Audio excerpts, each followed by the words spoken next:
Alam mo ba na mapaparusahan ng nagkamaling NBA referee sa maling tawag o officiating nito? Bukod tanging si Commissioner Adam Silver lang ang makakapagparusa sa mga referee na di umano mali ang tawag o naging kontrobersyal ang officiating sa laro.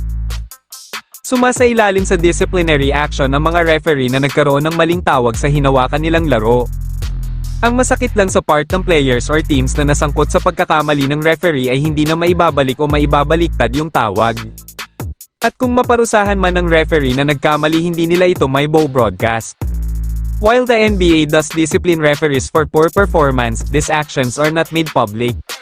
Yan ang statement ni Commissioner Adam Silver patungkol sa pagpaparusa sa mga referees. May leveling ang status ng referees, ini-evaluate ng mataas na opisyal sa hanay ng referee ang kanilang performance. Yung mga referees na may maraming controversial calls o napatunayan na may maling tawag ay makakaapekto yun sa mga susunod na pag-officiate nila. Maaaring hindi na sila pumito sa playoffs or sa finals dahil mababa ang naging performance nila. Tulad sa controversial calls kanina, nagbanggit si Luka Doncic ng profane language ayon sa paliwanag ni Tony Brothers na head official sa laban ng Lakers at Oklahoma City Thunder. Sa tingin niyo mga bossing, tama lang ba yung tawag ng referee sa pagkaka-inject ni Luka Doncic?